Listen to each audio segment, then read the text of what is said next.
Good evening, everyone. Welcome to the Outer Realm here with myself, Michelle Desrochers, and Amelia Pisano. We are broadcasting live via the International Public Radio on United Public Radio Network, 107.7 FM and 105.3 FM in the beautiful city of New Orleans. Tonight, we welcome Mark Fiorentino back to the show, and he will be discussing the cosmology theory, the Big Bang, black holes, and geez, a whole lot of stuff that I can't even pronounce. But it was a lot of fun last time, and it's going to be good again this time. So for all you science geeks out there and brainiacs, this is right up your alley. In order to participate in tonight's show, you can go to any of the network's Facebook pages. You can come to the UFO Paranormal Radio and International Public Radio YouTube pages. Subscribe, of course. But of course, we're also simultaneously going on Twitch and Twitter. So you can find us at 8 different places, at least for video. If you want to join into the chat, we will be able to see it in the comment section. However, if you're looking to have chat dialogue, sorry, you'll have to go to the UFO Paranormal Radio Network for that on YouTube. So go on in there and get yourselves all settled for that. And yeah, it's going to be fun. I'm looking forward to it. I know I'm going to learn something because I know absolutely nothing about any of this. I'm going to learn a lot because I know zero. Same. Okay. So I'm just approving your stuff if it's come through. No Tag problem. Me. Okay. Hope everybody's doing well. I haven't put myself in the chat yet. Just give me a second, but welcome if you are in there. Remember that the only place that we can interact with you is on YouTube.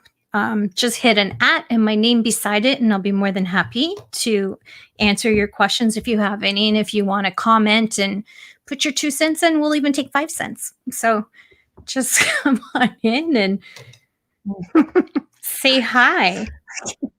5 cents. There we go. We'll take 1 cent. And if you're from whatever. Canada, we actually take dollars and $2 in coins.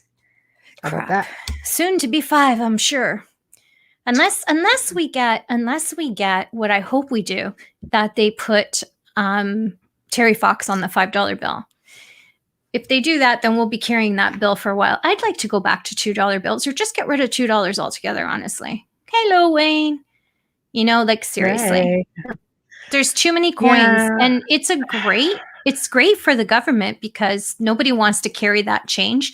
It's great for anybody in the adult entertainment industry because you can't throw coins at ladies and gentlemen. So,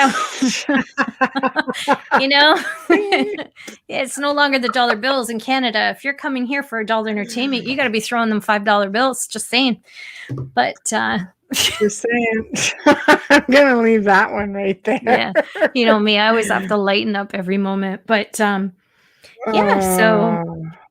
that'd be it, but I hope they do. I hope they put Terry Fox on that $5 bill. I think he deserves a place.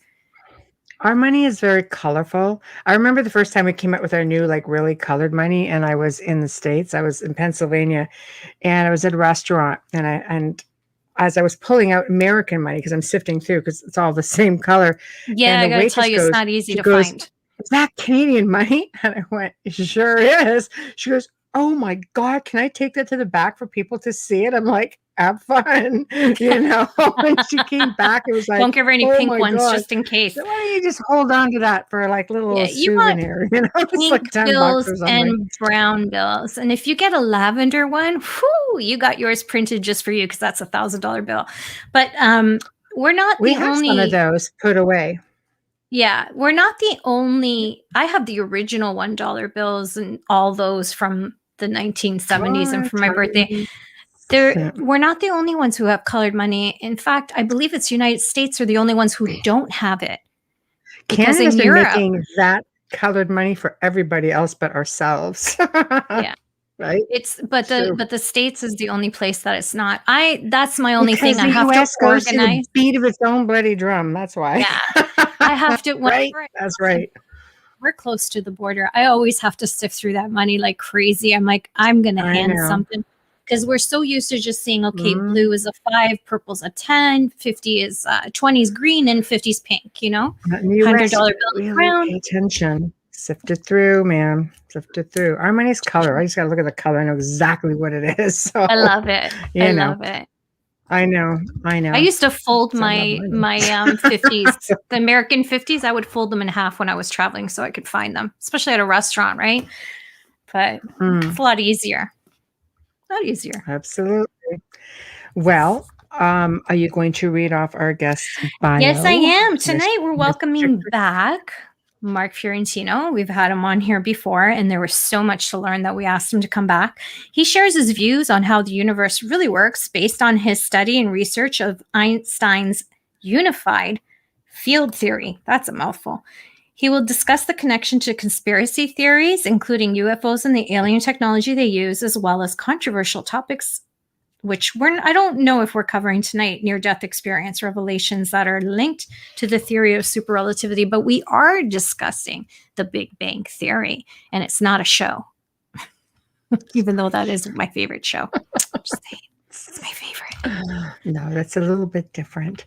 I love that show. That sounds exciting. We'll wait for Joe to bring him in. And for those who didn't catch the first show, we'll recap a little bit, but we won't want to spend too much time there. Hello, how are you? Hi. Hello. How are you? All right. Welcome back. Thank you. Wow. So how are you keeping? I'm doing well. Working, researching, continuing, getting ready to start a second book in a few weeks. Oh, wow. Very nice. How does one prepare to start another book? Well, I never thought I would do another book because it was so hard to write this first book. Yeah. But as things evolve, then suddenly you get the calling, oh, I should do that. And that's what I'm going to do. It's actually a prequel to the book that I have now. It's going to explain things. A sequel, or did you say prequel? Prequel. Prequel. Oh, that sounds very interesting. Cool. It should be a completely different process, right? Because you're going backwards. And maybe it'll be just a little bit easier because you've already been through the first format. Yeah, and I have all the data compiled. I won't have to research a lot like I did for the first book because there you go. It's a personal account of my life leading up to this time. I have a funny feeling you're going to be even harder on yourself because it's personal. Yeah. Well, there's a lot to get out. So much so that it's like a near-death experience, except I didn't die. There's a lot of contact with the other side that needs to be discussed and brought out. A lot to learn from it. Wow, that's fascinating. I know you touched on that a little bit in the first show. So what I'd like to do, just for those who weren't able to tune in or get to the archive, we have a lot of new fans to the show. So can maybe we recap on that a little bit, you know, your early years. And I know that you had basically a life-saving moment with angels and so on. So if you don't mind, I'll let you backtrack and bring us up to speed, or bring everybody else up to speed. We're already there. Sure. Okay. Yeah. Awesome. My love for science and physics and philosophy. I'm really a metaphysician, self-taught, and a physics self-taught. So my love started when I was very young, 10 years old, when I first found out that Einstein was born on my birthday, thanks to the nuns at the church asking for me to do a report on a saint born on my birthday, which I could not find. So that got me introduced to physics and science, and then I spent a lifetime reading about the unified field theory. Once I read that article, I was hooked. I wanted to know how to figure that out. I wanted, like Einstein said, I wanted to know how God created this world. And so it was kind of a spiritual journey. And I'm sorry, how old were you? How old were you when? 10. Wow. I remember very clearly sitting on the floor reading the Encyclopedia Britannica and saying, this is the best idea. You know, how many ideas have I heard? And you're 10. Most kids want like a cartoon or something. This must be a past life thing. It's like, I gotta continue this. It has to be. Oh, there is. That's crazy. Past life connections. Believe me. In the next book, we'll get into that. But Right. um, so that's how I got into it. And then as a teenager, I got into interest in UFOs because they had anti-gravity, and I thought for sure anti-gravity was part of the Of course. process of knowing about the unified field theory, because there's something there that we don't even know. We need to know how that works. So now there's Hmm. things coming together, motivations. I want to know about gravity. Now I want to know about anti-gravity. I know if I learn about gravity, I'll learn about how anti-gravity works. So, I was gathering steam, and then I was studying Einstein, his thoughts, what he was thinking about mechanically. So I went through my life working on that. Then in parallel to that, there was these spooky things going on with mediums and stuff that were alluding to some sort of great discovery, but I didn't think it would ever have to do with physics and unified field theory. I thought I might invent something someday, something like that. But they always used to say to me, many physicists, three to be precise, their first words out of their mouth was, in your final days, you will be a spiritual teacher. And I mean, they said the exact same words. Three different people over a 30-year span would say that. And I'd say, well, that's really why do they keep saying this? Who's going to listen to me about spiritualism? I'm just a regular guy. But you know what? Hmm. Through life, things happen. And now here we are at that point in time where we're talking about not only science, but spiritual things. So that kind of brings us up to speed as to where I'm at now in this book, writing about the unified field theory, which is really a discussion and a solution that I provide in my book and in this research paper I'm just finishing up now that I will submit Hmm. to real physicists who study gravity, who have agreed to accept it and read it. So I've worked out the problem with the math, which is Excellent. remarkable considering I'm not that great at math, but I seem to know what to do here and make sure I got it right. Mm. I had a physicist train me. I've hired somebody, paid them money, teach me about these formulas. I want to know. I'm going to use them to prove something. And so I went through all that extra effort in order to write this paper, to walk into their world and give them the kind of evidence they need to know about gravity and the origin of mass, gravity, and inertia. So that's where we're at right now. We're moving forward in a very positive Hmm. direction.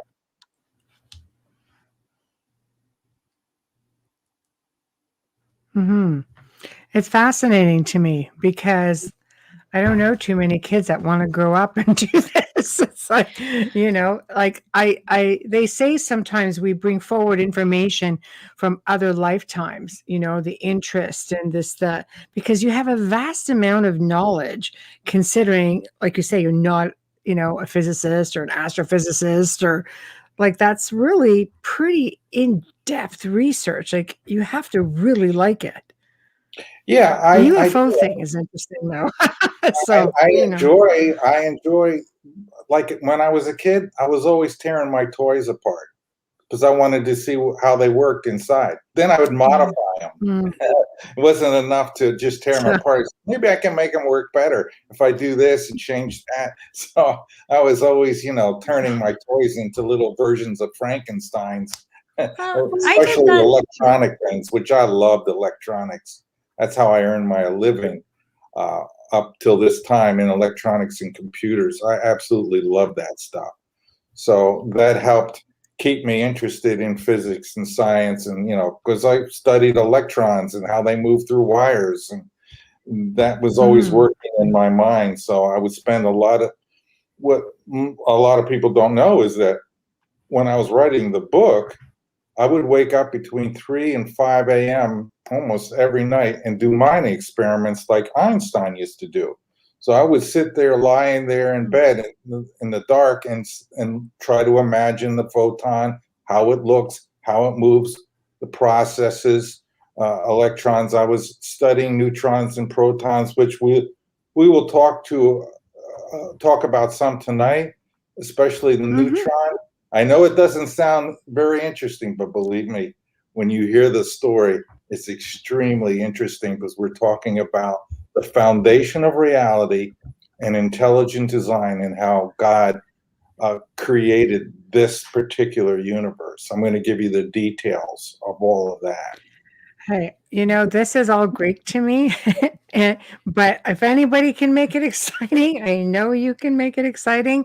And that's one thing we love here on the show is just listening to different theories and perspectives. We meet people from all walks of life, and we've not had anybody else come on the show to talk about this. So this is all you educating us. So this is going to be, I look forward to it. The other one was just like, wow, that's pretty interesting. I never thought I could get into it because I'm not like scientific in that way. I'm just sort of in general science I love because you have to have an understanding of it. But it's sort of like, okay, I walked away from the last show going, that's actually pretty cool, actually. Yeah, physics was my toughest class, so I was pretty impressed that you kept my attention the whole time. And I was an honor roll student. It's interesting stuff because it's how things work. And really, most people, when they stop and think about it, they want to know. You want to know you want to know what's true. You want to know what's real. That's what motivates people in physics and people like yourselves who are into the paranormal. They want to know. We want to know what's going on. Yeah. Energy is everything. What we're going to talk about tonight. I'm going to talk about reality. That's why I named the book The Master of Reality. A lifelong pursuit to figure out what the heck is going on here in the world of physics I've dealt with here. But there's, as you know, we also talked about the supernatural and that actually governs the world of physics and science. That's fascinating. And intelligent design means that there was a creator, and that creator created, well, to give you an example, it comes from Father Rick Wendell, who basically had an NDE, became a Catholic priest after that. And he, like many others that I've read, and I've looked for patterns in NDE cases, and he says this: all of this three-dimensional world is within God. There is nothing outside of God. Everything within this physical universe has to correspond to laws, and God set those laws. They are immutable as God is immutable. None of this, what we see and experience, is an accident. It is intentioned by God. So that's what we're dealing with. That's the real reality, and everybody needs to get on board with that so we can move forward, so we can evolve. And you guys are helping me in that process. That's what we're trying to inform people tonight. The spiritual realm is... Yeah, we're always happy to provide a platform. I mean, that's the easy part. All of this, it's hard, I think, for people to digest some of this. It is because it's very complicated, So, I mean, putting it in layman's terms definitely helps, which you have a really good knack for doing. So where would you like to start tonight? Well, we didn't discuss the Big Bang, and there's like 3 chapters of that in my book. And I start with something, a point that's very important that helps me analyze a mysterious problem, which then leads to the discovery of the Big Bang, which then led to the discovery tonight I'm announcing on your show. Okay, because that goes in a lot of different directions with some researchers, doesn't it? We're going to go to the very small and then come back out to the very large. Okay, blow our minds, man. Go for it. Well, it all starts with something I read once about, now, before I start, I'm going to start with this. I believe in intelligent design, and that determines the questions I ask so that I can dig deep and get answers. So with that in mind, there's a mystery in physics, and it's a mystery about the particle called the neutron, which is a neutrally charged particle. And the mystery is this: if you isolate it by itself, For 15 minutes, it will decay into a proton and an electron. And they don't know why and how it does this. Okay. But the proton, the other particle that makes up matter, basically the two particles, proton and neutrons, make up all the elements of the universe, all of them, combinations of protons and neutrons. Now, the neutron decays into something quite useful, a proton and electron. And do you know what that makes? No. It makes something wonderful, hydrogen. I told you that I had a hard time in that class, right? I was like, no, I have no. Because I feel like I'm back there and I'm going to be scolded. You might have gotten and proton and electron is hydrogen. And hydrogen is very handy in this universe because that's what stars are made out of. That's how they get their start in life. Hydrogen contracts, which they don't know how, but I'm going to explain how and why it does, into a star. And then we have star systems. And the planets do the same thing, as I've discovered. So then I say, well, okay, there is a mystery with the neutron, and it's turning into hydrogen, which I realize is very useful. Now I'm going to say something that the physicists won't say. It's not just a fluke. It's not an accident. I say it was designed that way. So who and why was it designed that way? Okay, who? The answer is easy. That's God. Why did he design the neutron to turn into a proton and electron? Well, because we need hydrogen to start a universe. That means at the beginning of the universe, there must have been an enormous amount of neutrons that came out of something that formed a neutron plasma, not plasma. It's okay. I understood the plaza part. Yeah. It's just like using talk to text. You got to figure it out. Yeah, you got to rewrite that. Yeah, we're good. Glitch in the matrix. Plasma. So that neutron plasma is in 15 minutes perfectly turns into exactly what this universe needs to get rolling, hydrogen, and lots of it. But then, where did that neutron plasma come from? Well, the Big Bang, which was this big, giant cosmic egg black hole, I think, which is light years across in size. It's hundreds and thousands. It's huge. It's got all the matter and all the energy in the universe stored in a perfect form that is stable in that form, in that structure, which is nothing but neutrons, which is basically neutronium. So what I'm saying black holes are made of tonight, officially, is neutronium. And the evidence for that is everywhere. When stars blow up, they leave behind neutron stars typically, which are just neutronium spheres. Right. So current day physicists say, well, that explosion caused that. And it wasn't there before. And I said, no, what if that thing was there before it blew up? In other words, it got the whole ball rolling.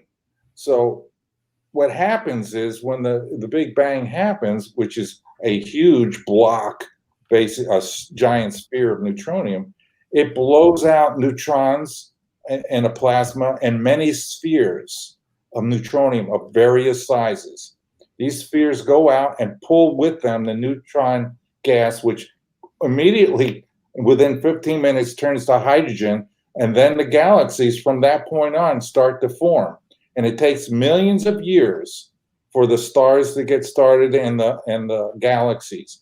And so what we see in the universe is every galaxy has a black hole at its center. So that means it pulled with it all of the raw material needed to build a galaxy, which was millions of neutronium spheres of various sizes. The bigger ones form stars.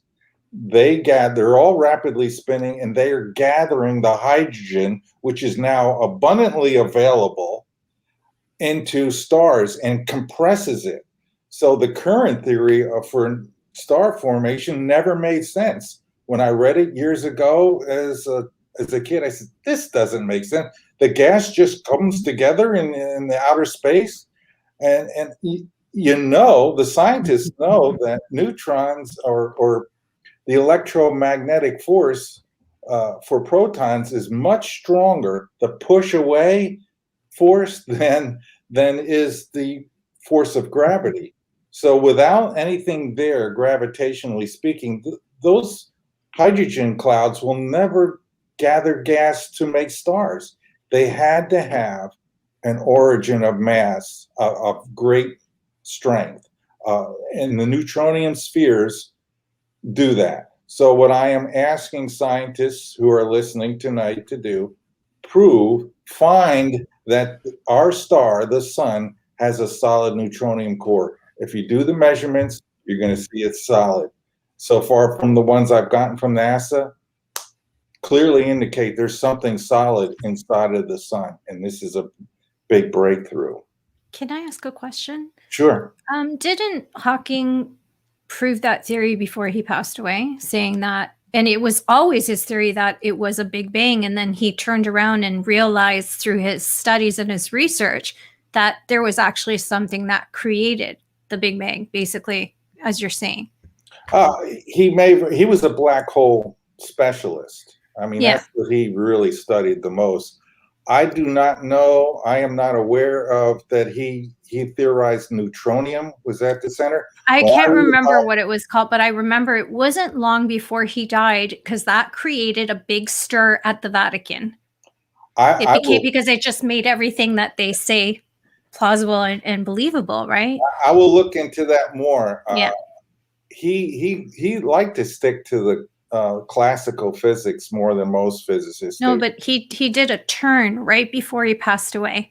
It was unlike him. I think Michelle knows what I'm talking about. It was unlike him to even pursue this type of theory, but he did because he said that he couldn't live with himself if he didn't just try.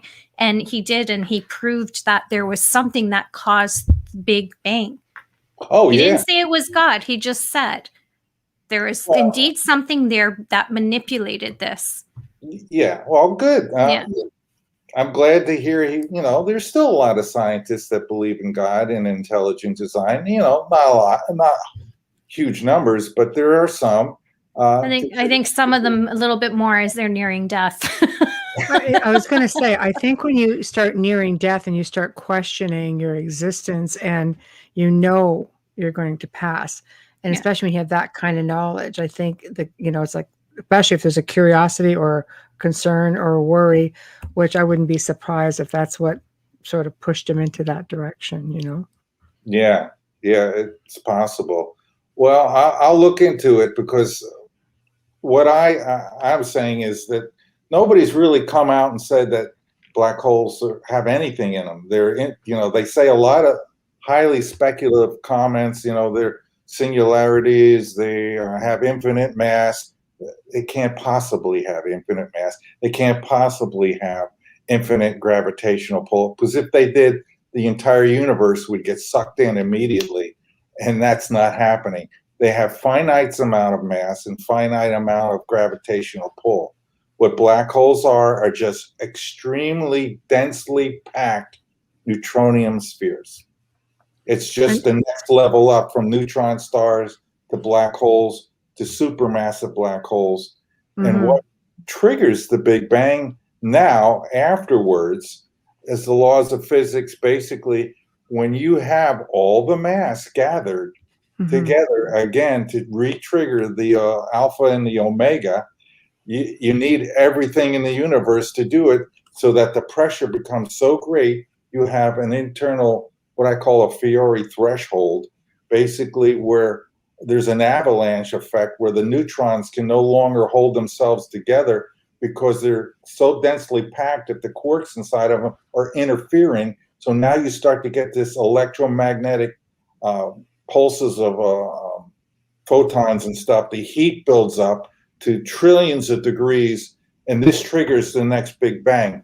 But just so happens it requires just about all of the mass and energy in the universe to trigger it by design, so that the universe never really dies. It just continues on eternally as designed. Mm-hmm. Yeah, that's interesting. Yeah, well, if you're looking at black holes, you're saying like it swallows everything up. Doesn't it also expel, like push out? Like it tells you that there's got to be something in there. Like it takes in so much, but it takes in just a small percentage, and then just, as some people will say, it'll have a little burp and.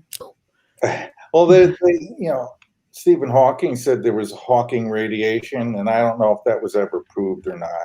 I don't think so. I don't know. I would have to look at Oh, that. yeah. But he also believed that the whole universe was a hologram. So according to the super relativity theory, what is happening, and it's been confirmed by astronomers because I've seen what they've said about this. Basically, we have one of two things happening.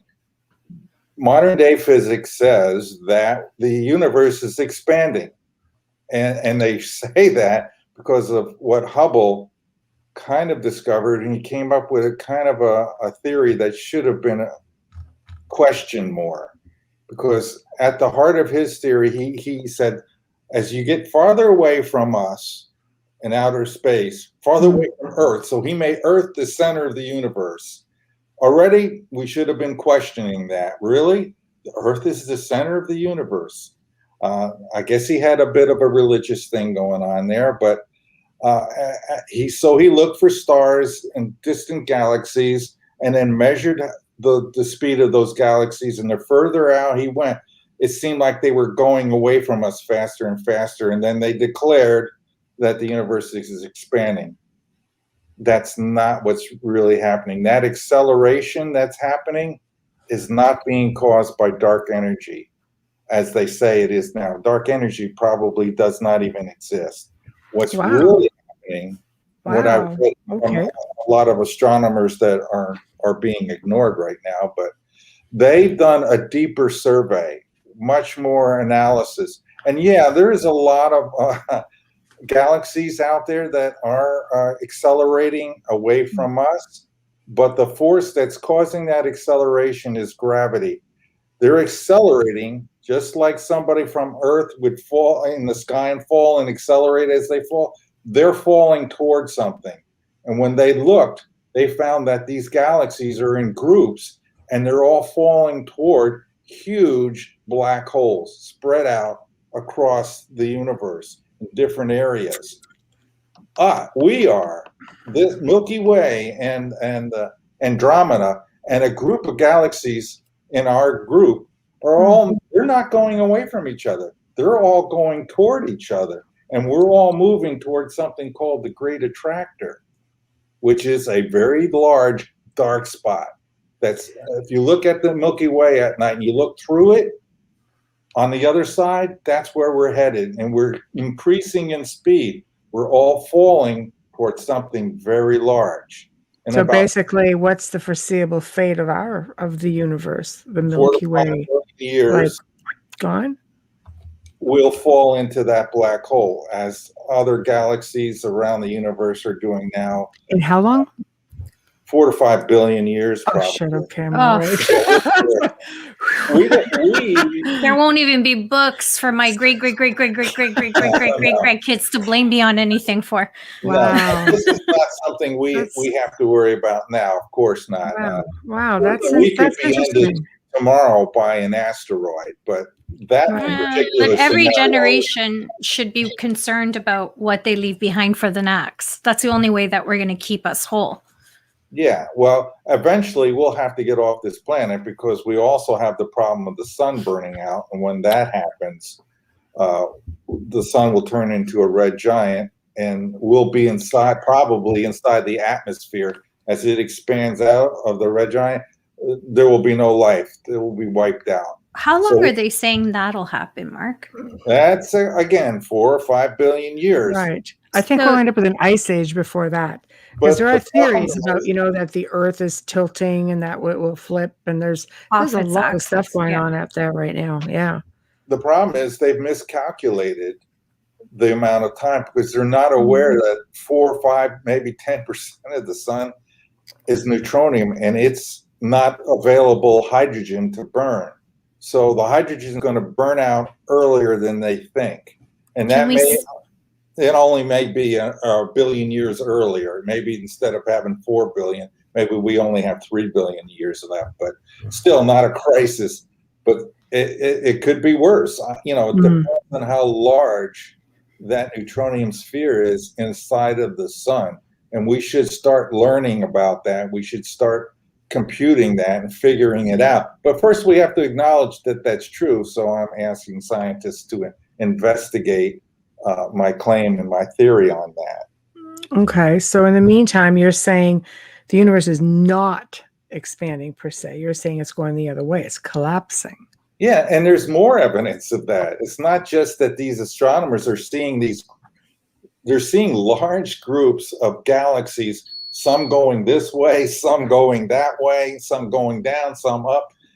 They're all falling toward these big, giant black holes. Even the great attractor to the thing we're falling into is being pulled by an even bigger one.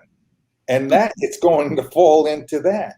Just as I predicted, I knew that. I worked it out in those things at night. And I said, well, if the universe is collapsing, we're going to see evidence through astronomers. So I went looking for them, and I found them, and sure enough, that's what they've seen. And I also said, speed of light will be slowing down. So I went looking for evidence of that, and sure enough, I found a guy who went through all the measurements over the last 200 years and said, hey, there's no doubt here. According to these measurements over time, the speed of light is slowing down. Now unfortunately, this guy got shut down, but he was never refuted. His report was never refuted. It was Barry Setterfield. And so now we have more evidence. It matches my theory. I said, if we're collapsing, the speed of light is going to be slowing down. If we were expanding, the speed of light would actually be going up. But the controversy here is that the physicists back in, I think it was the 1940s, Raymond Burge, who was the chairman of physics at University of California, Berkeley, had basically decided that, hey, every time they make this measurement about the speed of light, we got a problem because it's never the same. Every time they do it, it's slowing down. So he made a declaration at that time saying, we're going to pick a number, and that's the speed of light. And so that's not accurate. There's nobody overlooking these guys and saying, hey, you can't do that. You just can't make up a number. No. And the number. Isn't that odd, though, Mark, for a scientist? Like, isn't accuracy, that's what science is measurement and accuracy and math? Like, that's just, I'm calling bull, you know what, on this. Just say it. I call bullshit. That's just not well, we're just going to pick that number. Sure. I can pick a number on the scale, too, when I step on it, but doesn't make it so. They did that for a reason, because it threatens science. If the atomic constants are not constant, then everything they know starts to unravel. The speed of light is considered an atomic constant. However, Burge recommended values for the speed of light decreased steadily until 1940, when he wrote this report saying, that's enough, we're going to pick a number. After that paper was written, by request from other scientists, because they were panicking about this, the variability of constants was not allowed, and that was it. From that date on, what happened over time in the 60s and the 70s, finally, you know what they do now when they measure the speed of light? You're going to love this. What they do is they tune the apparatus. You know, they measure a distance, and they time the light going back and forth in mirrors. So what they do is to say, we accept that Burge's number is right, so we're going to move the mirrors back and forth until we get that number. Wow. And then we're going to start measuring the speed of light. So now they always get the speed of light, you know, that number, because they make the equipment. So what they're really measuring and what's really changing, but nobody's looking at it, as the length of the meter has got to be shrinking in order to keep this number constant. Let's hope they're not measuring our pharmaceuticals that way. So there is a controversy there that just quietly is ignored by physicists. And I've talked to others because there's other speed of light experiments that I've been looking at to back up. So if the slower. Hello. Oh, you froze. Right. So if it goes too slow, then what? Well, as we get closer, You're froze for me. The reason the speed of light is going slower is because the gravitational field is increasing. And it's increasing because we're falling toward the great attractor. So all of this makes sense. All of this fits together. These things I'm linking, and they all make sense. The speed of light is slowing. It's slowing because we're falling toward a gravitational field. And we know, Einstein proved, and it has been tested, that light goes slower in a gravitational field.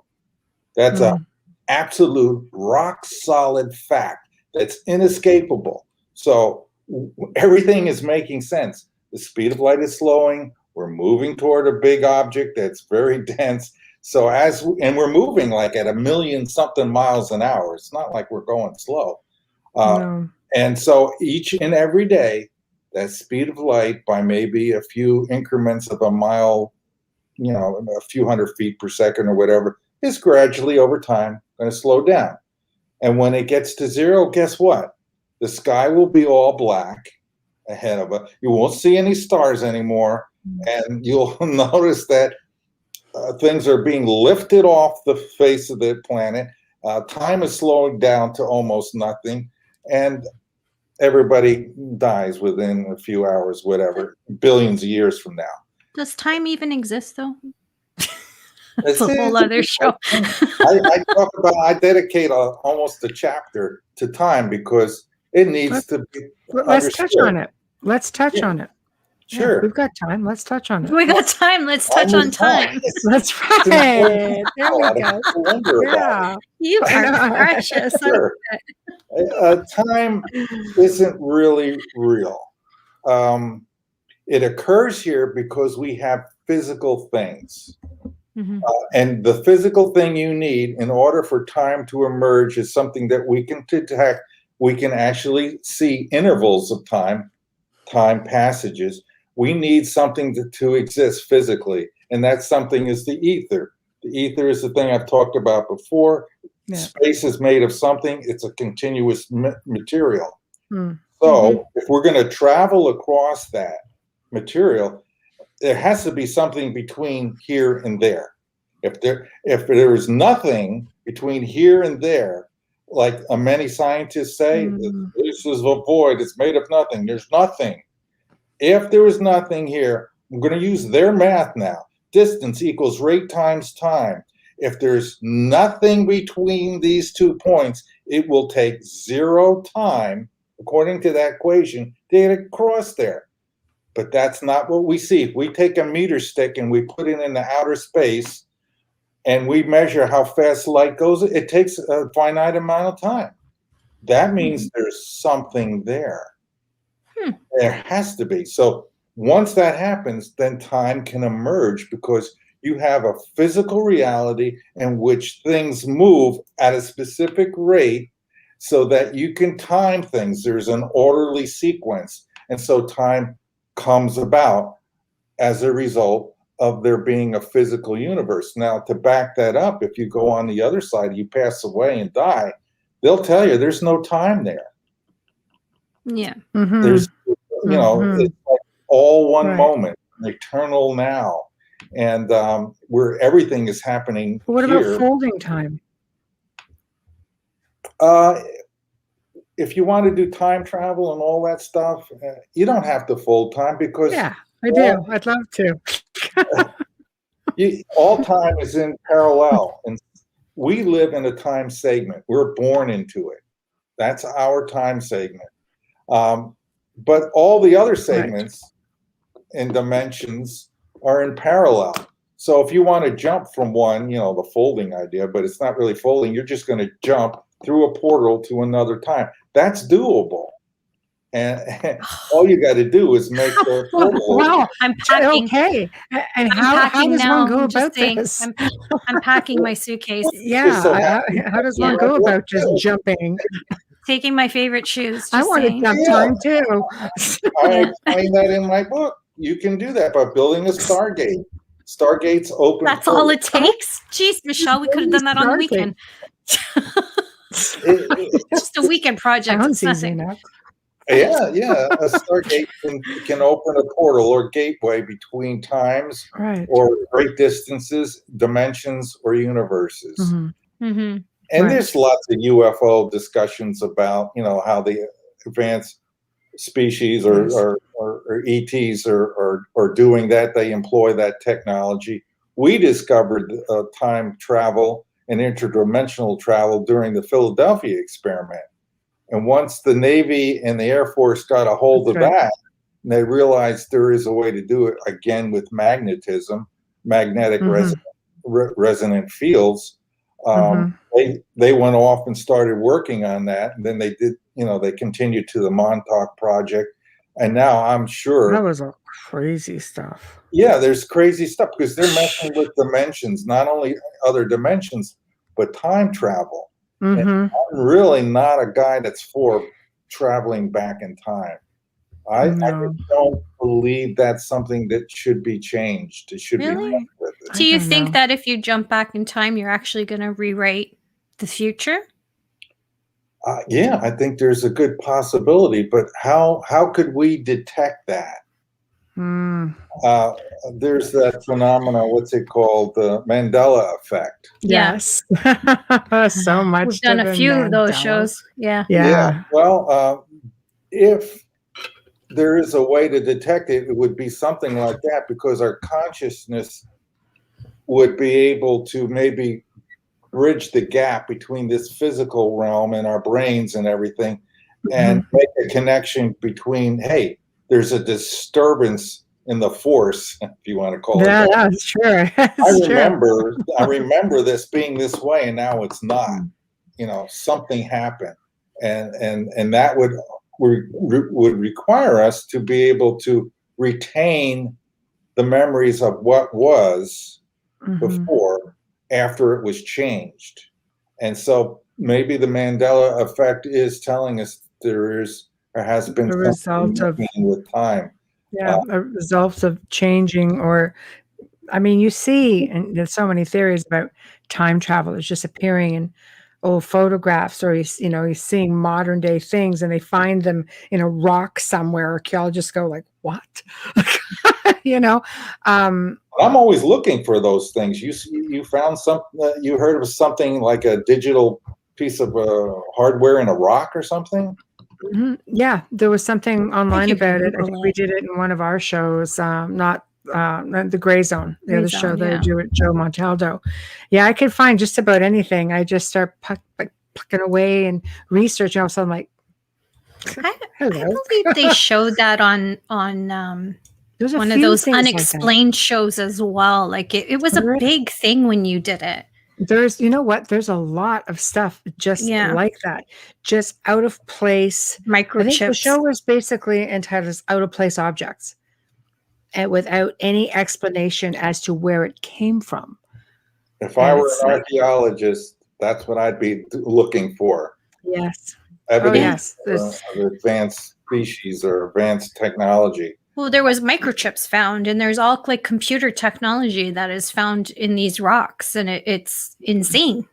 As you wonder, there's a power plant that they found what appeared to be a mine, like a power plant going back 250 million years ago. Well, I have to read about that. I'll send it to you. I'll send it to you. I'll just send you the link. I had an open mind. If they can make a convincing case.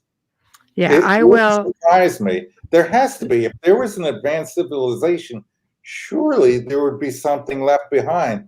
What bothers me is whenever we find something like this, I would think the U.S. government would just take it and make it. They've dated it. They did find it. I will send you a link to the article.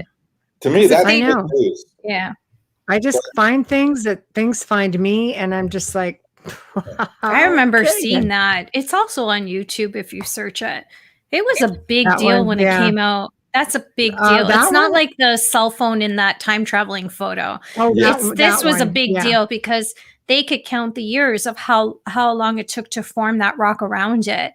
So Right. that is a big deal, and that's science, and that's accurate. Yeah, So how there's do you just all kinds explain of the that. chip being inside of there?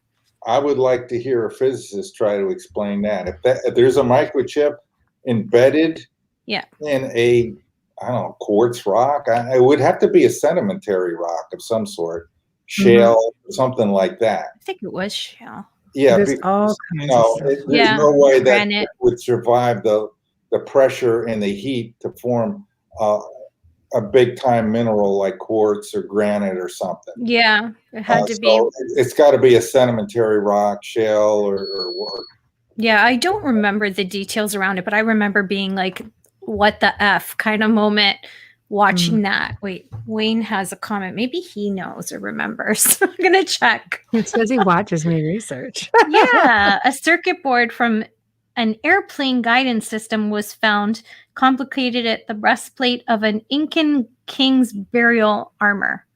That's another one. well, if they don't have any, there should be some markings on it, like a serial number. If that doesn't correspond to anything, made by Samsung or I don't think it would. Yeah. But in an Incan king's burial armor, what Yeah. they do? Dig it, put it in there, and come back 2,000 years later? Nope, they might have found somebody it. will make Yeah, that I don't know. argument, Yeah. that somebody messed with something. I There's don't know. all kinds of out of place Theories, artifacts like yeah. that. There's they're different everywhere. theories. The mind for That's me was mind blowing because it went back to 250 million years, and when they discovered it, they were, scientists were just like, this is not even like possible. 250 million years was something outrageous like that. And it just makes you realize all these out of place objects are just dropping in. Is it time travel, or is it ancient civilizations? It's just so far out there. But to think that, there are people doing it, and the Mandela effect could very well be, it's like, I always call it it's like the butterfly effect, it's just like a ripple. It just changes something. It's just something so minute, but yet you come back and things are really changing. And the Mandela effect's got I don't know, hundreds. Oh, the Bible's one of them. Yeah. Yeah. Oh, yeah. But they've got hundreds of different ones. I mean, I've seen so many of them. Bishop Bill Bean sent me something. Actually, he sent me a list of them. And then I started digging and found that many more. And I'm thinking, this is crazy. If that's the case, how many people, or is it the same guy, just bopping about, just changing everything and messing it all up?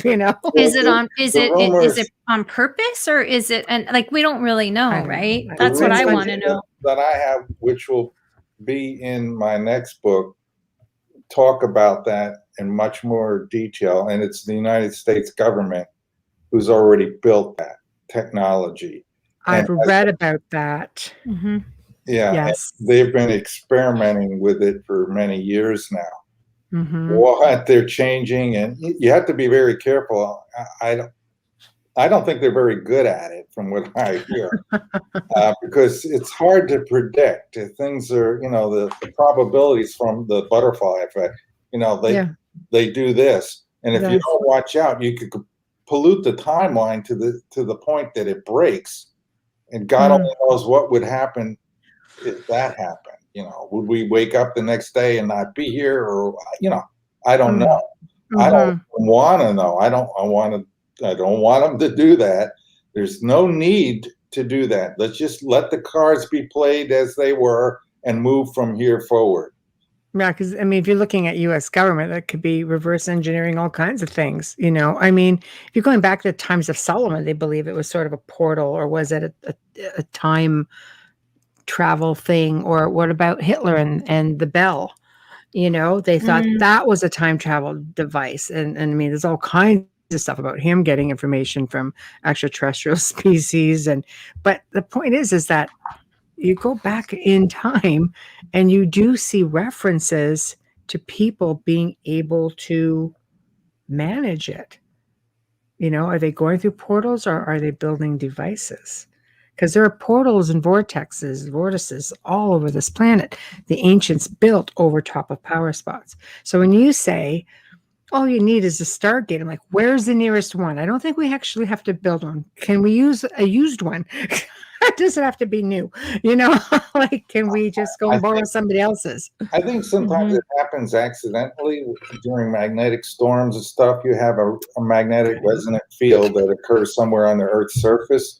Okay. Somebody happens to walk through that. I remember, and it's in my book, and I can't remember the person's name, but eyewitnesses saw a man who was in the field. I think it was some sort of growing some sort of vegetable. Might have been corn or something like that. And he was waving to his family and some people, and then he just vanished. And then they ran out there to see, and all that was left was just, they could hear him calling, but they couldn't find him.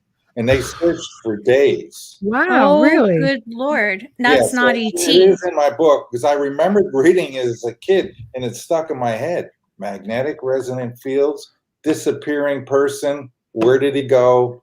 Wanted to know more about that, and I was able, thanks to my editor, who also remembered reading that, and she gave me the book, and then, you know, or the title of the book, and I was able to find the article, and then I was able to include it in my book. That is a well-known case where some sort of a magnetic resonant field opened a portal, and that person apparently stepped into another dimension and was not able to return. And who knows how many of these missing cases that are going on in America and in the rest of the world are due to that kind of phenomenon, because there's not much warning. There's a lot of people who say that, you know, there's a lot of reports of people just walking on hikes through national parks with people. They said, I was only like 100 feet or 200 feet behind this person, or they were only 100 feet behind me. Yeah, and they turn around, the person's gone. Thin air, like there's nothing. Especially in the mountains. There's a lot of that in the mountains. The Grand Canyon's huge for that too. Well, we did a show on it. If you've got a lot of iron and stuff in the mountains, that can contribute to making that magnetic resonant field and opening portals, you know, unpredictable when or where. The only thing only hope you have of detecting one is that as you look ahead, you'll see a little bit of a rainbow effect in the light. Don't keep walking if you see that. Step back and away, because more than likely there's a magnetic field there. Because magnetic fields affect light. They affect the polarization. Right. Wait a Faraday second. discovered that. A rainbow effect? Yeah, the colors kind of. You can even see that in a puddle. Polarization, and you get a little bit of a a bending of the light, so you would see some sort of a rainbow effect of the colors. Yes, because all light is white. It's just a reflection of that creates these colors, the way the other light hits it and reflects back off of it. But I only know that because my daughter did a science fair. Don't look too impressed on the theory of white light. But really, so when I see portals in my work, I sometimes see them in that kind of rippling effect. That's why I was so fascinated by what you just said. And certain colors mean certain things. That is fascinating. Well, I think there has been a lot of reports that aliens use this technology. It's a very efficient way of getting around, you know, instantly from one place to another. In those reports, usually they see a green mist emerging before the spacecraft comes out of it. So there's something to do. Even in the Philadelphia experiment, I believe there were reports when they turned on the coils, the magnetic coils, that they saw this green mist. I remember reading that. That might be another indication that you're going to do a dimensional jump if you see that happen. I'd be jumping and running the other way, just saying. Yeah, it's really crazy. I've driven down places, you know, especially down here, and sometimes you will see like a colored mist, Ugh. bluish hue. Maybe it is like green, depending on the reflection of, the light of headlights, things like that, where they're around. Like So that at stuff night. it's not at night you see it. Yeah. Well, for me, Wow. yeah. I don't like to get out and mix with the locals too much. I'm a Yeah. bit of an Next time I introvert. come over, I'm you're kidding. I'm driving me. kidding. No, Next time I come I'm over, you're kidding. driving me home. Yeah. No, I'm kidding. I'll leave my car I have there. a busy life. I just try to take a drive now and then, but it Yeah. usually ends up being at Well, night. since COVID, we haven't seen each other since the So, pandemic. But exactly. yeah, but the next time I'm Exactly. coming over, man, I'm telling you, now that you told me that, that's a But long, dark road home. it is. So, but that is interesting. But it's that's something else to look for, that you can actually physically see it if you're out and Wow. about. So, That's insanity. So that's a common perception amongst all of them that have had these sightings. Wow. Yeah, well, there's a lot of people who claim that they've jumped into another reality and were able to get back, and they tell stories about how the cars were slightly different. There was another me on the other side, and they're interesting stories. It's hard to tell if they're making it up or not, but I keep that's an open interesting. mind. Also, Yeah, so Wow. What do Slightly they do when different. they see the other them? You see your doppelganger. What do you do? I mean, Supernatural tells you you're heading to death. Yeah. So what happens when you see them in another dimension? I'm sure it's very uncomfortable feeling. I mean, I have a doppelganger in my town here, but he just looks like me. He's not a real. There's not I had enough one in room in high this school. dimension for two of Yeah. me, believe me. They're everywhere. Everybody has I had one in somewhere. high school. We were good friends too. So that was like, that used to mess a lot of people up. Yeah. Wow. Well, my That's doppelganger is a doctor, and he works in the hospital where I worked. And when I would walk up to the floor, I never saw him, but I would walk up there, and sometimes I'd be wearing a sport jacket or whatever. And as I walk Yeah. up there, the nurse comes to me, "Doctor, what do you want to do with this patient?" First of all, I'm not his Can I admin. I'd be like, can I take his direct deposit? Yeah. Do you know wow. where his checkbook is? Yeah, you guys aren't depositing my paycheck in the right account. So it's I'm always being spotted in other parts of town. I said, "No, I wasn't there. That must have been the other me." Yeah. It's a weird thing. I get the do I know you? Yeah. It's really fascinating. It is fascinating stuff when you start getting into, portals and vortices and things like that. The planet, the universe, it's very intricate. Like there's a lot to it. It's not so cut and dry. No, we're only, we think that, we see American Idol, we see football games, we live, we go out to eat, whatever, watch TV. That's it. That's all there is. Just this. Mhm. We're only experiencing 0.0 and 1,000 million zeros of what's out there. Mhm. 0.0%. There is so much more that we don't know about. Alternate universes, probably infinite amount of universes and dimensions and times. If you get to talk to a lot of NDE people or read, like I have many, and listen to many of their accounts, they come out and say that. They say God is creating, and he's continuously creating more universes, more dimensions, and it's all a part of him. This is an infinite, eternal being that can comprehend everything, as well as people who get there describe. When I think about this, I'm capable of being in everybody's mind on the universe, or on a planet Earth. I know what everybody's thinking, and as some of the NDEs that I've talked to said, hey, when I was there, I could recognize and acknowledge every grain of sand on every planet, everywhere, and I knew its purpose, its place, where it was, and I was aware of it. So what really is happening here is God. We are at the center of his attention. You are, and I am, and everybody on earth is at the center of God's attention at all times. and everything is being recorded. Can, Go ahead. sorry, I have to, because this is just too funny. So God's recording everything, and we have these multiple dimensions. All the Catholics are going to hate me. Remember, I am Roman Catholic. Does that mean that as a whole we face the 10 Commandments? Just saying. Repeat. Who's responsible? I said, if God is watching everything and recording everything, and we have multiple verses, multi-universes of us in them, who pays the 10 Commandment spots? The thing about religion. Sorry, I had to put that one out there because as a Catholic, I've battled, is this a mortal sin?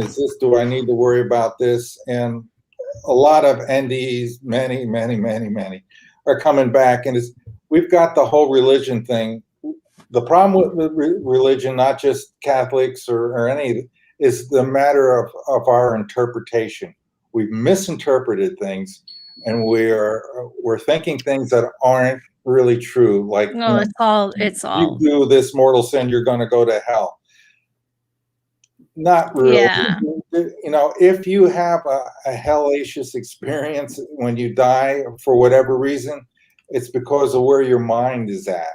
And you actually, as it's been told by other NDEs, you actually create that hell-like situation for a particular reason. And they always, every account that I've heard of, gets out of it by praying or, speaking to God, and then the bad experience is over, and then they go. Yeah, I didn't have that experience. I had my mother sending me back, and I've had quite a few NDEs. My experience is very different from a lot of them, though. Well, there's commonalities, but they're very tailored to each and every individual. You get and experience and see what you need to experience in order to learn and to be able to comprehend what's happening to you on the other side. So that doesn't surprise me at all, that it's unique. And when I listen to NDEs, I want to hear your unique experiences. What did you see? What did they tell you? Because this is priceless information. This is wisdom. Well, I can tell you I didn't want to come back. That I can tell you.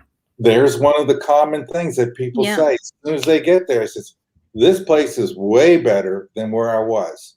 And you lose that material connection, that thinking when you're in the flesh, that once you're out of that, you don't think about, I got to get money. I want to meet a new girlfriend or whatever. I think you just think about your family. You leave about, those behind. Yeah, even your family. I love them, but I want to. I actually was looking for them. Yeah. I heard of one NDE where the lady basically loved dancing so much. When she told God about this, he kind of had a chuckle. And he says, "Sure, I'll send you back for a few more years so you can dance some more." Many NDEs, you hear that they get a choice. You could come back, or your time is done. But if you want to come back for a while longer, that's okay. Or if it's not your final exit point or whatever. A lot of things that people don't realize, that many people get a choice. Many are told, no, you have to go back whether you want to or not. You have to finish what you got to do. I just want to make a point to KD. We respect your opinions and your comments, but please keep the F words off the comment section. Yeah. Thank you. So going back to being recorded and people on Earth, what about ETs who are within different planets, even within our own solar system? They're in the whole universal scheme. Of course, you have to, what happens to religion when we really finally discover there is ETs? Of course there is. Yes. Most of us acknowledge that now.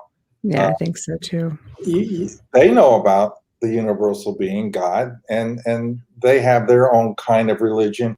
in the cases that I've read about, whatever, it's usually a kind of a universal concept, whereas, Mm.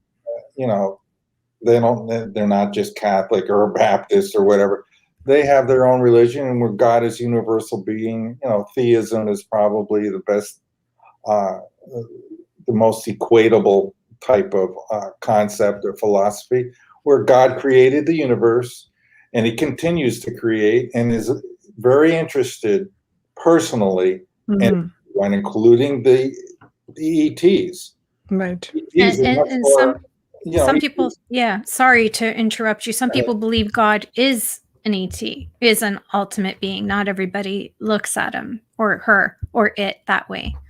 well, from what I read from NDEs and spiritual guides and so forth, God is referred to as the one on the other Yeah. side. Mhm. And it's hard to comprehend, because you have to, when you start thinking of that, well, when did he start? Oh, he was always here. So now you're starting to lock into a circular kind of thought pattern, whereas he was always here, he's eternal. You know, where did I come from? Where did I start? Did I have a beginning? You know, you get kind of like, it gets kind of It's dizzying. hard because you need to separate the religious part of it. You know, I think we all believe in a creator, whomever that creator is. Definitely there is a creator, you know, but when you think like everything you're talking about right now with space and you know how everything seemed to evolve, kind of hard to think that he would do that in 7 days. You know, so I'm saying you got to pull Yeah. some of that out, because science, and yourself included, clearly shows otherwise. Yeah, well, like Einstein said, religion without science is blind. Science without religion is lame.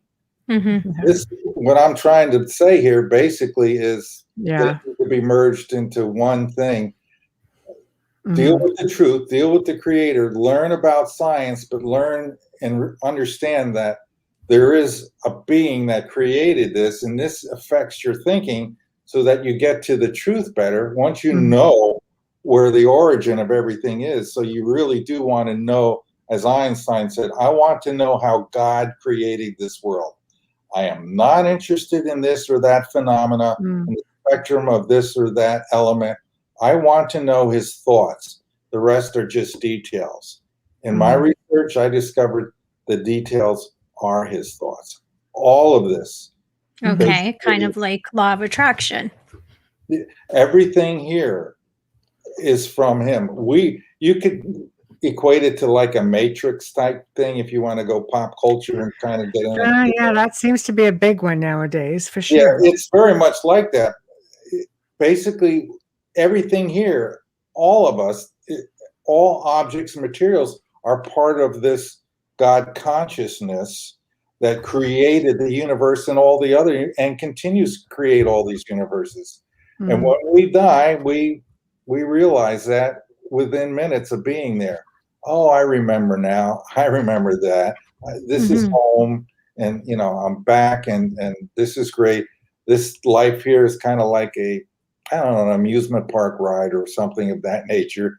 You go on through it and you have your experiences, and you're kind of disconnected until you get back there, and then, you know, you get to the truth again. Mhm. Absolutely. Yeah. Absolutely, I agree. You know, I believe that we're all part of a collective. We're all part of the universe in one way or another, you know. And for me, I had an uncle pass. He was very, very curious about death and so on, and brought him through after he passed away. And I said, you know, because it was cancer, very last minute and very fast. He went very quickly. And I think he started fearing what was ahead, because he never really feared death. And I said, is it everything you thought it was? And he said, more. And I said, how so? He goes, it's beautiful. I goes, there's so many lights. I go, lights. I said, what are the lights? And I said, is it soul energy? He goes, and so much more. And I was just like, mind blown. Yeah. Okay. But to me, it's just, it just shows that, you know, you just go back to light. We are beings of light, Exactly. having a human experience, you know? Right. Exactly. That's exactly true. I agree with that 100%. That's just the way it is. And if we can get as a race, a human race, back up to, all these NDEs say one thing, one commandment for man, love one another. If we could just get to that, the wars would stop, all the political stuff would stop, all the hate would stop, and we just start working together. That's all we really need to get. What Jesus taught: love one another, live by the golden rule, do these simple things, and everything is going to work out really great. The more we can get to that, the better off things will be. It's that simple, but it's simple. Basic science. Not so easy to do, apparently, because we have our emotions and egos and all this stuff that kind of mess up the works.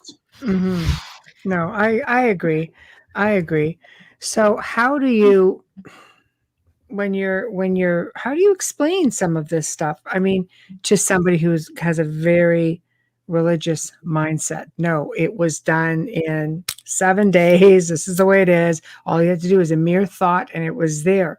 Essentially, you're still saying it's pretty much a mere thought, but it had a much bigger process, and it can be dissected. Yeah. As a matter of fact, I have a neighbor who's very strict, religious views like that, and we have discussions over the fence, just like in a TV show. That's right. I was going to say Mr. Wilson. Yeah. And Mr. Wilson. And we have some great discussions. And all I try to say is, hey, look, it's okay to believe exactly the way you want to believe it. That the important thing is, for any religion, why there's so many and they can all work. It's not that this one or that one is wrong or whatever. It's a way for you to have a personal relationship with God. That's what he wants. You could be Hebrew, you could be Baptist, you could be Catholic, Hindu. That doesn't really matter. The thing you're worshiping that you call this name, it's God. I don't care what Krishna or Ra or whatever name. There's heavens there. There's an Egyptian heaven. There's a Incan heaven. It's pretty much what you want it to be. You need to have a personal everyone. Right. That's what God wants, to have a personal relationship with you. And so fine. If that's what it takes, you want to believe it was in 7 days, But science has different. Yeah, science is different. There's proof that, billions of years it took to make this planet and so forth. So, and you could say time, you can certainly make the argument that time over there, 1 day is 1 billion years or something. True if enough. You really need to make that fit. True enough. But that's just part of the misinterpretations and things, and getting tied up in those details that really aren't right. And that, that's why you would say religion is being blind by ignoring the scientific facts, which I don't do. I acknowledge that, the earth really, according to our time scale, was not made in 7 days. No. Right. No. So let's touch a little bit more on the whole intelligent design thing. That's fascinating. So you're saying that's basically you're talking aliens, you're talking angels, this is all formed basically by what you call a sun source. Yeah, the sun source is just what aliens have called it, and some spirit beings, but it's the neutronium cores. Right. They see this. The neutronium core is so dense, and it has such a strong gravitational field, so that as it's spinning and it goes into a big cloud of hydrogen out there, it rapidly gathers it in the atmosphere. The hydrogen is rotating around it because of the drag effect, which Einstein predicted, and which is verified in that case, because not only is this thing a heavy gravitational field, but the space is being twisted and turned as this heavy, massive thing is rotating, spinning. So what happens is the hydrogen just doesn't fall straight and stick to it. It actually falls and then rotates along with it, just like the planets rotate around the sun. And it creates an atmosphere, a very densely packed hydrogen atmosphere. And it's perfect because it's so dense and so contracted and so crushed together, it sets off the fusion process. And that's what's needed for a star to burn. So you accumulate the hydrogen with the sun source, the neutronium sphere, and it gathers the gas, the hydrogen, and then it kicks off when it gets enough. The fusion starts. The fusion process starts, and hydrogen is fused and bonded into helium, and then the elements are created, one after another, until that system becomes unstable, because the more the bigger the elements, the hotter it burns. So like when you switch over to helium, the sun's going to burn a lot hotter. Then that pressure going out is going to out. And in some cases, it turns into a red giant. In other cases, a supernova. And it blows off the atmosphere, leaving behind the thing that was always there in the first place, the neutronium core, or the sun source. All the stars have this. This is the sensible explanation for how stars are born, and even the Earth. So what I'm saying is, more than likely, there's a golf ball size sphere of neutronium inside of the Earth, and it's spinning around. Maybe it's a basketball size or whatever, creating fusion here in the center of the Earth. So when I thought about that, I said, well, if that's true, we should be seeing neutrinos coming out of the center of the Earth. So I used the mighty powerful internet, looked around, and sure enough, I found a Japanese scientist who turned a neutrino detector inward because he suspected there might be neutrinos coming out of the center of the Earth, and he detected them. Oh, he found it. The nuclear process is going on in the center of the Earth, and it takes a lot of gravitational strength to create fusion. And look at the evidence is here. Where did all the water on this planet come from? Where did every element come from? I'm saying they were made right here. They didn't just fall from rocks from outer space, which most of the time when they do, they're made of iron. So you're saying it came from within? We made this planet, formed everything we needed. Again, a nifty, ingenious design so that you can have life. You need all the elements. You just can't have iron and silicon. I mean, you're not going to get life off the ground with that. All the elements have to be manufactured on that planet in order for it to have a chance to evolve and over billions of years to generate life. You need all the chemicals and so forth to make life happen. The way to do that is through the intelligent design created by the creator, the one who basically intends this through what I say in the book. I call it the power of intention. That's the greatest power in the universe. Right. Yeah. I have a question from the chat room, if that's okay. Sure. Go ahead. Okay. Zachman, hey. He writes, I have one question for Mark. If time is non-existent, what unit of measurement do multiple dimensions use to catalog events? Do they also run on the same frequency? Why or why not? I think that from what I'm hearing, again, from NDEs and sometimes mediums and such, as well as my own thinking on it, is that the multiple dimensions are at higher or lower frequencies. Our plane here, our existence, is one of the lower frequencies. But if you want to tune into another dimension, you have to, and generally speaking, you have to go and create a higher vibration in the space to create the portal opening. So how is that done? Well, it just so happens that we have invented here on the Earth a thing called metamaterials.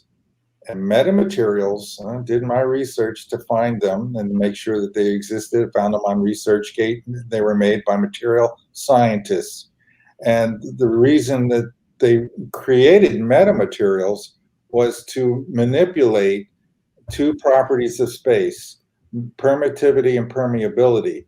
If you can reduce those things within the metamaterial, which they have claimed they have succeeded in doing, then when you shine light into that, or an electromagnetic radiation of radio waves or whatever, that particle will come out of that metamaterial, will travel within that metamaterial beyond the speed of light. And if you make it to zero, which they claim they have done, they're claiming in these articles on ResearchGate that they have achieved infinite speed of light in that material.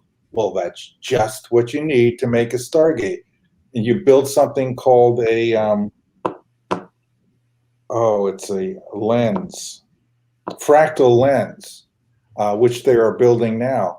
You pass the light through that, and you can make excruciatingly high frequencies. Just what you need to open Stargate portals. Because when that particle of light comes out of that frame of that Stargate, and these fractal lenses, it literally hits the air and creates an electromagnetic shock wave at an extremely high frequency. Now, all you have to do is tweak the permittivity and permeability electrically in that material, and you can tune it like a radio to different dimensions. This is what I believe that our government has already achieved.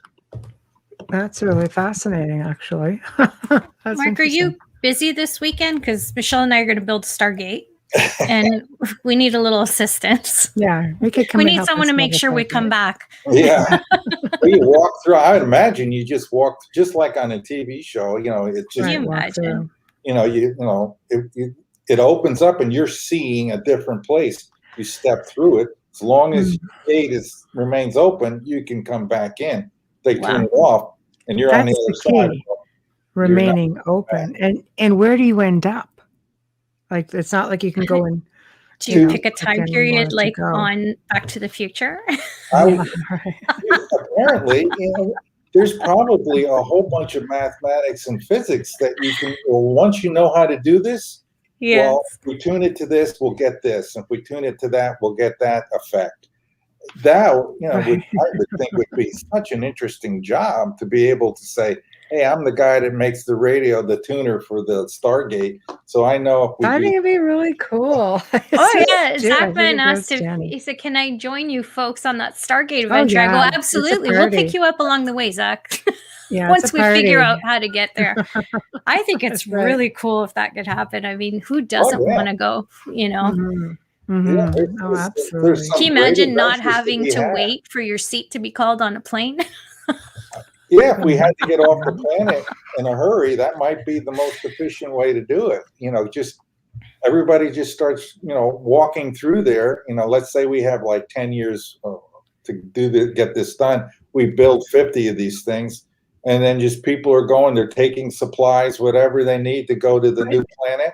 The key, though, is not, what if you don't know where you're going? You can end up in a more hostile environment than what you're coming from. I want to stay and just, battle it out. Yeah. I'm sure that the Earth, the USA or whatever, have sent out probes to other planets using the slip wave technology I talked about in the other show, where you can go beyond the speed of light. The first thing I would do is not send people. I would send probes. Go this entire system, take pictures of the planet, go into the atmosphere, measure the atmosphere, take pictures of what it looks like, get the weather readings, come back and tell me. And you do this in real time. It may take 20, 30 minutes to get there, 20, 30 minutes to get back. So you're sending out hundreds of probes all over the place to all the nearest stars. So you can see which ones have planets that we might be able to go to in an emergency. Then people there, then you got to, make an agreement with them. Hey, is it all right if we come here? Our planet is dying. Well, they say that's where some of the extraterrestrials that visit us now come from, dying planets. Some people believe that extraterrestrials are us from the future. like 2 million years ahead or a million years ahead. Like, it's just, we can only theorize, Right. There's a lot what of is what. speculation in our business. Yeah, exactly. Yeah, But they say the Greys are like 10 million years ahead of us. yeah, at least. Yeah, I believe that. I believe that. Imagine where our technology would be in 10 million I years. sometimes like to believe that the technology is there, just the government's not letting us use it. That I agree with that That's too. probably I also agree with that. Yeah. yeah. For sure. So let's talk, because I mean, I can jump back a little bit, which I mean, I can do if we have time, to intelligent design and neutron decay and such. But I'm more intrigued right now with your stellar converter. I'm thinking, before we run out of time, I definitely want to touch on that Yeah. while we're on aliens. Yeah. I invented that idea or that technology in my head late at night, same way, because I saw a problem. I saw the Earth falling into the Great Attractor, and I says, I wonder if there's a way we could fix that and prevent that from happening. So I says, well, in order to prevent that from happening, I have to deconstruct the black hole that we're heading at, and say, well, how could I undo a black hole? Well, first of all, we need to get there in a hurry, way ahead of when we arrive at the solar system and it crashes into it. And to get there quickly, which we can do with a slipwave bias drive technology, then we use the device I call the stellar converter, which is basically concentric rings of magnets mounted in like a cylinder form. And these are superconducting coils. We have power supplies built into it from this technology that is used and I don't know what that technology is yet, but apparently aliens have succeeded, and we will use that technology or something similar to generate the power needed to drive these coils. So you take these coils and you can make them, let's say, each coil a mile around, and you do, let's say, 20 of them. So you take this big thing and you fly it out. You take 2 of them. You go one on the North Pole and one on the South Pole. That's the place that's not spinning the most. I mean, you can't put it in on the equator because the thing is rocketing around. And as you go in with the stellar converter and you contact the neutronium material with the anti-gravity field, the gravity that's holding it together releases, and now you have this super powerful stream funneling up the shaft of the cylinder. And so you'd be shooting this death ray that would be spinning around. That's not practical. You don't want to do that. So you got to go at the poles. So it stays basically in one place, and then you lower them down till you contact the neutronium material. And once the magnetic field hits it, there'll be a ferocious release of neutrons up the North and South Pole out of this. And I draw pictures of it in my book to show you how it looks. And what looks like that we see in outer space when we use our telescopes in far distant places is a phenomenon called can't think of the name. Quasars. Quasars have these beams shooting out of these poles of black holes, and they claim that they've measured it, and they say, hey, for some reason we're detecting enormous magnetic fields at the poles of these black holes. How they're getting there, it's highly speculative. My guess would be probably an alien race mining a black hole, because when you do this, what you get is something very useful again. You not only eventually drain that black hole dry, but you return it to neutron particle beams, pure neutrons shooting into outer space, which eventually, within 15 minutes, turns to hydrogen. And now you can make new stars with that material. All you have to do is guide it to another neutron sphere, gathers the hydrogen, and you have a new star. So you can start over. You know, you got to think way ahead here, because we're talking, it still takes billions of years to make new stars. But if we were to get rid of the great attractor, then we could prolong our lives here beyond you know. Yeah, it doesn't sound. I mean, if it can be done, sure. Yeah, you know, it's like, a nifty idea. Don't know if we should actually do it. Don't know if we should attempt to do it, because you're messing with the natural order of intelligent design. So you're trying to modify the design that basically they're all supposed to collect. Everything is supposed to be regathered. If you don't regather it, then the universe eventually goes cold. You have to restart the universe, and the only way to restart it is to gather everything up again and create another Big Bang. So this can all start over eternally, so that now we can be born on new stars and be, that are created in the next universe. So this cycle just keeps going on for eternity.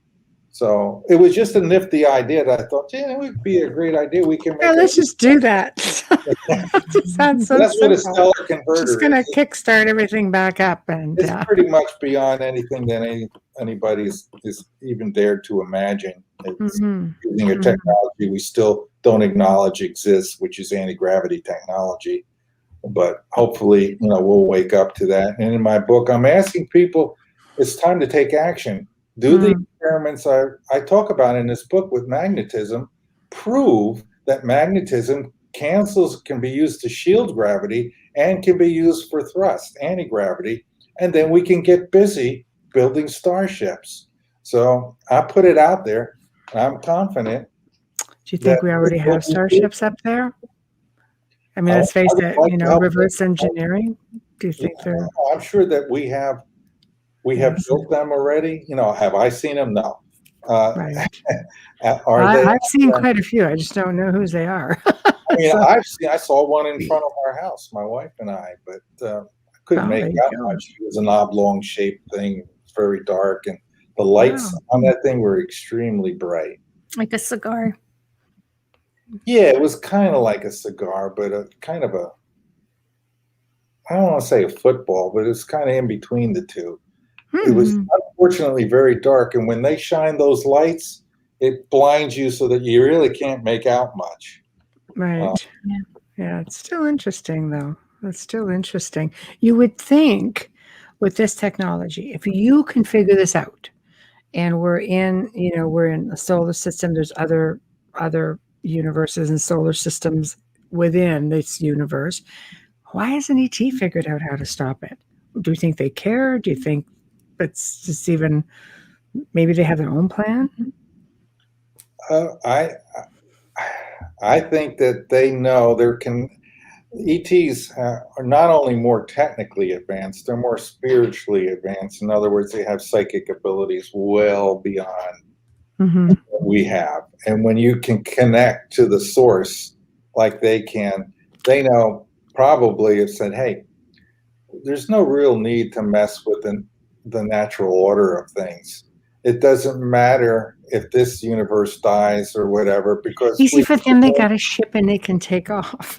Well, yeah, certainly, people, if this universe continues to collapse like it is now, maybe in another 10 or 15 billion years, they'll be in the ships away from the big giant black hole, but it's going to go kaboom again. And I know. That's true. What are they going to do? They're going to be sitting in outer space waiting billions of years for the first stars to be born again. It's not really practical, but maybe that's a possibility. I don't know. That's really speculating. It's really bending the mind out there to, try to imagine that possibility. But, nobody physically lives forever. That's not our design. Everything here is designed to terminate at some point. Right. And so is the universe. So maybe the stellar converter will never be something that is ever implemented. And if it is, it'll probably take multiple civilizations to do it. A lot of resources are going to be necessary in order to make this thing work. So then let's go back to the question of God. God creates all of this, and it's a pretty big implementation when you think about it. Why would he then, just watch it disappear? Is it evolution? Is it, survival of the fittest? Is it just let nature take its course also with, this bigger plan maybe? The cyclic design of the universe, that's the design. I think it's a perfect design. The physical realm needs to be a finite thing in order for there to be a cycle that can be extended infinitely. I don't see it as something that he needs to fix, or there's any sort of a right or wrong about it. It's, for one thing, very important thing to consider is that just because we die physically, we don't die.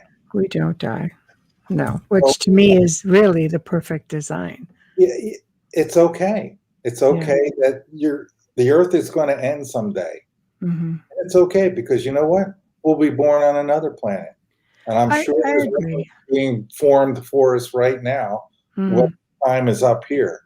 Either we get off this planet with starships, or we perish, and then we're all reborn, in another species, or God knows what we'd look like. There's probably a great design variance in design. 3 arms, 2 heads, whatever. But I mean, realistically, humanity, that is the perfect design. With spiritually speaking, not obviously physically speaking, because the world is pretty messed up most of the time. But from the spiritual standpoint, maybe we are the perfect design, because we live on. Personally, you are the perfect Michelle. You are the perfect Amelia. Right. You can't beat it. You can't beat you. Your design is perfection. My design is perfection. Everything is just as it's supposed to be. Right. There's no accidents here. And that's what Father Rick Wendell said. There is no accidents. Everything is by design. And you do have free will. I believe in that. Yeah. I believe in free will and destiny, and so many paths are written a certain way. I also believe in God, but Well, I can't please everybody in the chat room, so it's just, just saying. But I'm so glad that you know us so well. I know. But no, I agree, and I think science has gone leaps and bounds. I mean, you look at even science. Like scientists have even come out and said, no, we do believe that the essence lives on, that, and it's kind of nice to hear science say that, because most of us all know, that no, we move on. I know not all scientists are atheists.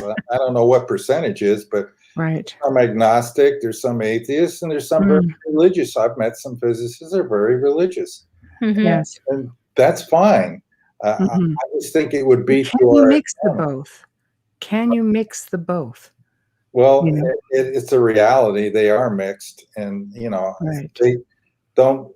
They just do their jobs the best they can, and don't let that kind of stuff, mess with them. Their egos or whatever. They get along, and they, you just be accepting. Okay, this is where they're at, and I'm not going to change their mind, and unless they have a personal experience like you guys with NDEs, something similar to that, which changes you like that. Oh my God, does it ever? There's nothing like a real live personal experience, a spiritual thing to get your attention and get you thinking right. It puts you in the right place, that's for sure. It makes you want to, at least with mine, it made me want to come back and help as much as I could. But that's just this. I think that that is really what it's about. Is about helping other people and paying it forward, and the law of one, and service to others, not service to self, That seems to be something that a lot of people don't grasp, and we'd probably be a better place if we did. You Oh, know, I've especially spent now. I spent 18 years helping people, you know, never charging, always giving countless hours in a week. And people often say to me, how can I want to repay you? How can I pay you? And my comment is always pay it forward. Pay it forward, whether it's a smile to somebody, whether, you know, you want to go in and, you know, donate your time to somebody else. Like, just keep the cycle going. Leave the world a better place than how you left it, than what you came from, you know. But I love seeing, you know, seeing the technology catch up, I guess. That's probably the best way. It's a great validation for us anyways. It's nice. It is nice, you know. Yeah. But you know, so as we near, of course, the end of the show, tell everybody what you have coming up, how to promote yourself, and just put yourself out there. Well, you can buy my book. You can go to my website, or you go to Amazon. It's on Amazon. My website is www.super-relativity.com. And then I have links there to either go to Amazon, or you can order a copy, a signed copy from me, as long as the supply lasts. And so there's two ways to get the book. And looking forward to writing the new book, which is going to be a spiritual book. Nice. You have to let us know when you do that. Yeah.